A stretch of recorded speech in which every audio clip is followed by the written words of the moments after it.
Is hip hop dead? Is rap finished? All right, now check it out. This has been a topic that's been going around on YouTube, and a question's been posed: is hip hop dead? Or some of the titles on some videos I've watched were like, hip hop is dead, and here's why. Now, I wanted to chime in on this and give my view on this. But before we get started with that, little housekeeping. Smash up the likes. But I want to play this video clip now. Look, if you got children in the room, tell them to leave because this guy gets pretty graphic with his speech, and it may not be appropriate for children. But anyhow, here we go. Hey man, y'all know why the vibe be so off in some of the black clubs, man.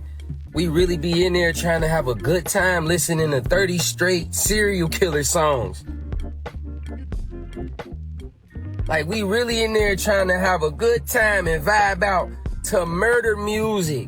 What we in there hypnotized. We damn near all done lost somebody to violence.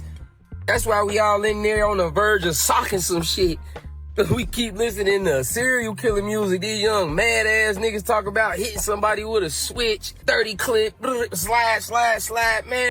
Okay, so you heard that, you saw that. Now check it out. Now, I thought this was an interesting topic when I saw it show up in my video queue.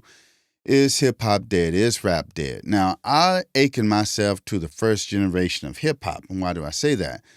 I'm 54 years old, and I remember hearing my first rap song in 1978, around that time. And I remember hearing a song by the Sugar Hill Gang called The Eighth Wonder, maybe 78, 79. And back then, rap was pretty new. Everyone knows that rap originated on the East Coast. Some may question that, but as far as I knew, it came from the East Coast around New York and everything. And it was the first time I ever heard music like that. Now, prior to rap, at least here in Texas, the only thing that was available for us to listen to on the radio was pretty much pop music, popular music. This was at the tail end of disco music. We listened to the Bee Gees, Hall & Oates, Journey, Air Supply, Def Leppard, believe it or not, if any of you guys know who Def Leppard is. I mean, we listened to rock, we listened to funk, Cameo,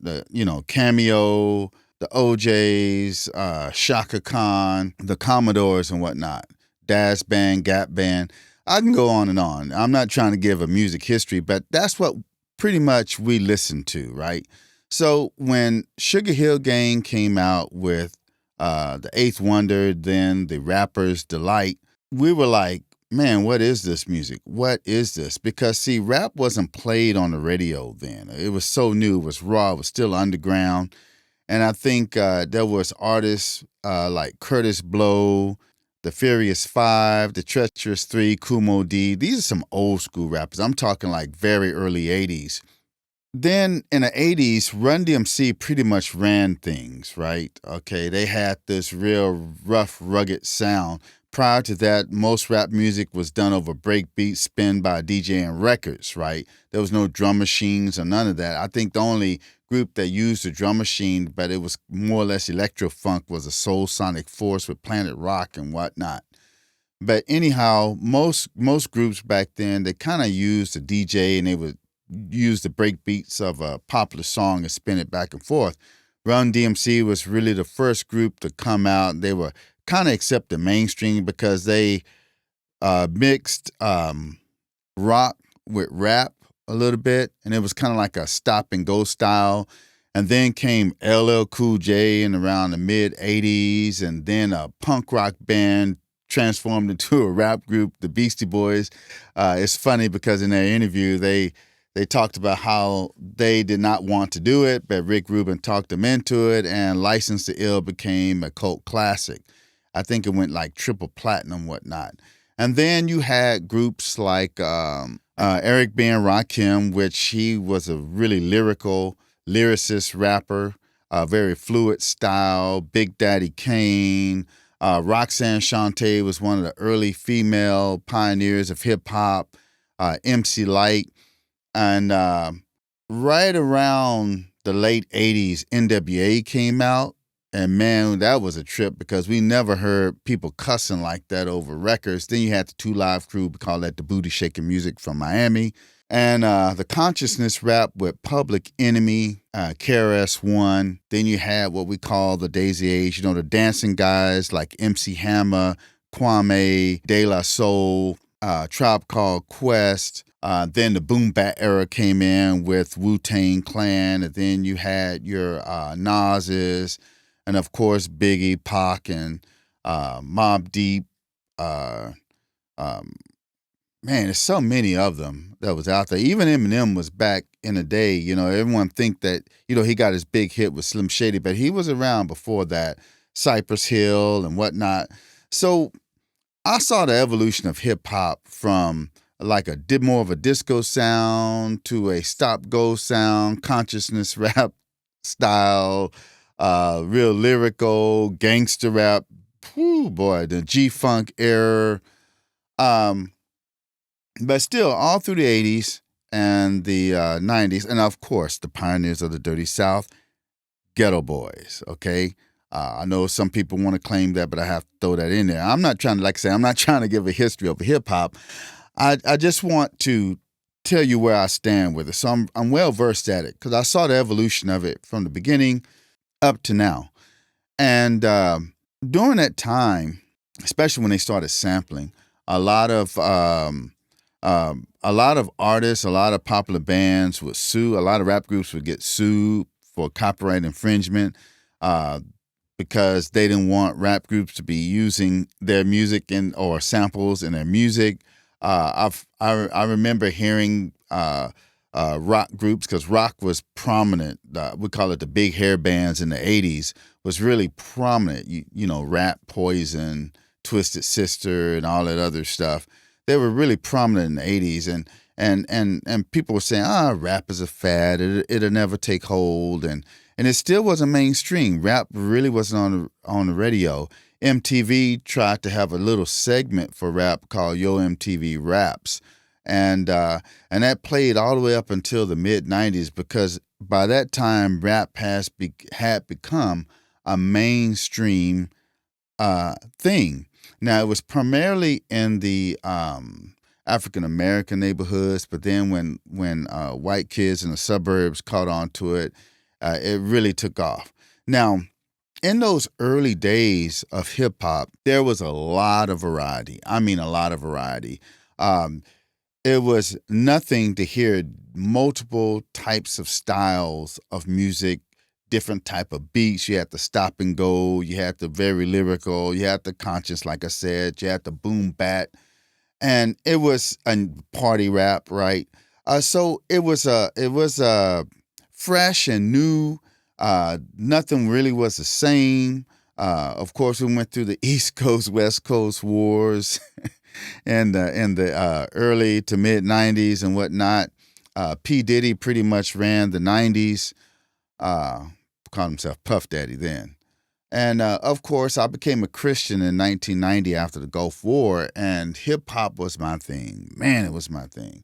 And it was hard for me to give it up. And that's when I discovered Christian hip hop. Now, Christian hip hop was a alternate genre of rap. Now, in the early days of Christian hip hop, a lot of these guys tried to mimic some of the more popular mainstream guys. That's why I believe maybe it didn't catch on very well.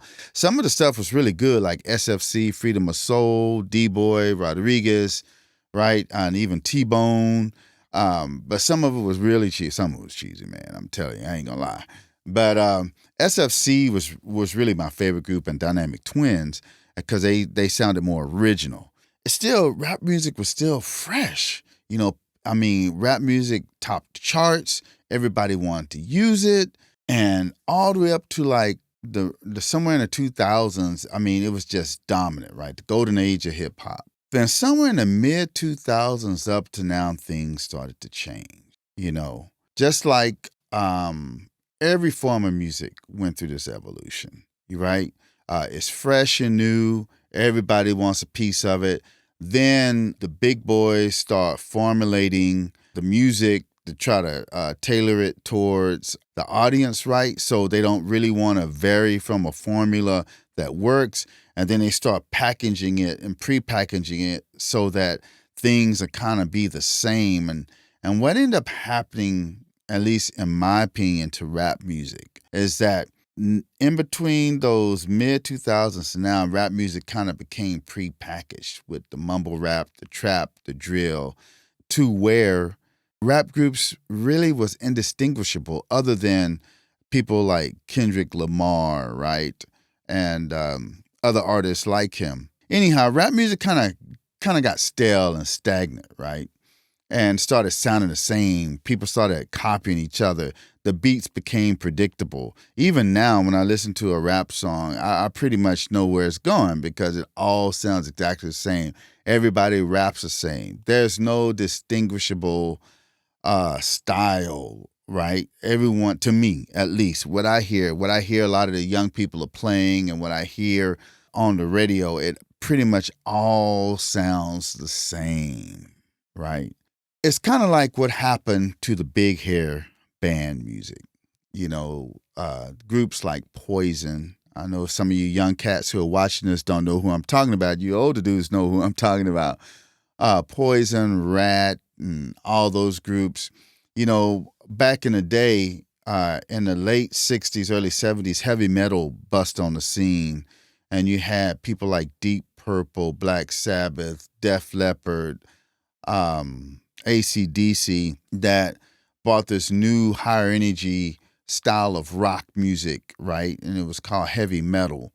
And it was fresh and it was new and people, I ain't gonna lie, I listened to it back then because that was the only music we could listen to. And any brother that's my age say they didn't listen to that, they lying. But anyhow, it was the dominant music.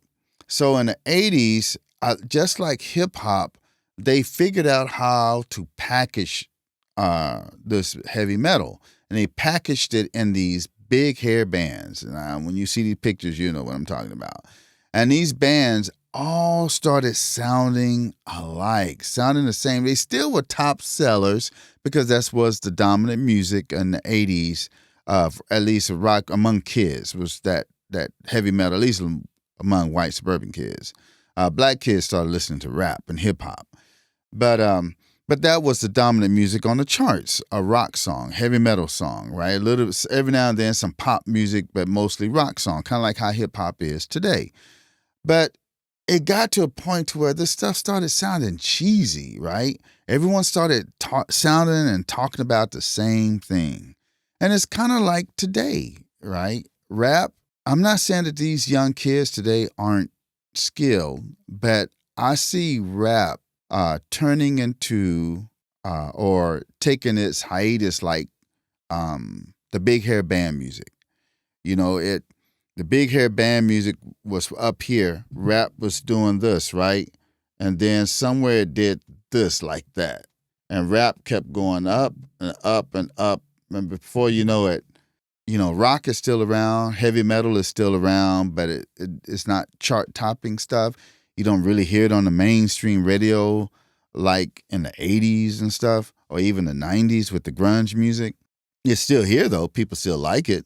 And I think rap is headed that way. I think hip-hop is headed that way. I believe hip-hop will never die, but it will always be around and with us.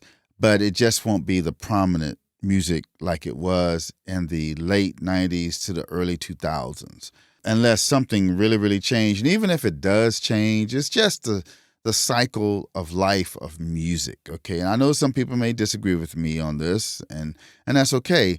I really don't know what's taking its place. I know that Afro music and Afro-Latino music is becoming hot, but I don't know if it has enough of a bite to stick with this generation, Because I think just like that young man said in that video that, people want to go to places and have a great time. But how can you have a great time when you're constantly listening to murder music? Now, I thought gangster rap was bad, with NWA and a lot of those groups back then, Cypress Hill, Sawed Off Shotgun, Hand on Up, But today it's crazy. It's crazy. Some of the things, even the ratchet rap, it's just, it's just ridiculous, right? I mean, I thought 2 Live Crew was nasty, but my Lord, man, this stuff is crazy. Of course, Christian hip hop is around, and to me, I personally think that Christian hip hop, holy hip hop, some people say positive rap, but I'm gonna keep it real. I'm gonna call it Christian rap. I think it's a little bit more creative than the mainstream. I know that for a while they were following that trap stuff, but some of the pioneers, Andy Mineo, Bizzle, even Lecrae, they're starting to move away from that trap and do something, experiment with other things. But for the most part, you know, Christian hip hop isn't a mainstream thing amongst young kids. Unfortunately, a lot of Christian hip hop is really popular in the suburbs, so it really doesn't get any play on mainstream radio. Even though some people may know who these artists are, they are not artists that get play. Only one artist I know that really broke out that was have his roots in Christian hip hop. He says now that he just makes positive music is NF. NF is the only Christian rapper, aka positive rapper, that has really broken out in the mainstream that I heard. I mean, he had a really big album a few years ago, I think around 3 or 4 years ago, and he became a mainstream hit. And he's still putting out stuff.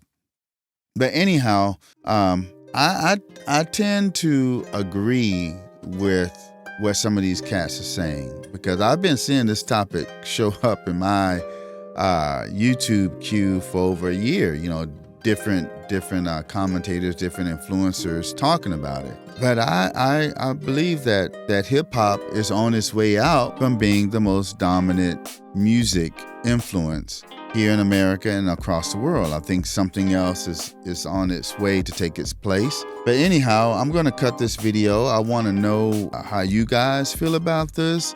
Please chime in on it. Let me know what you think and your feelings. If you agree with me, disagree with me, tell me why. And I'll see you on the next one.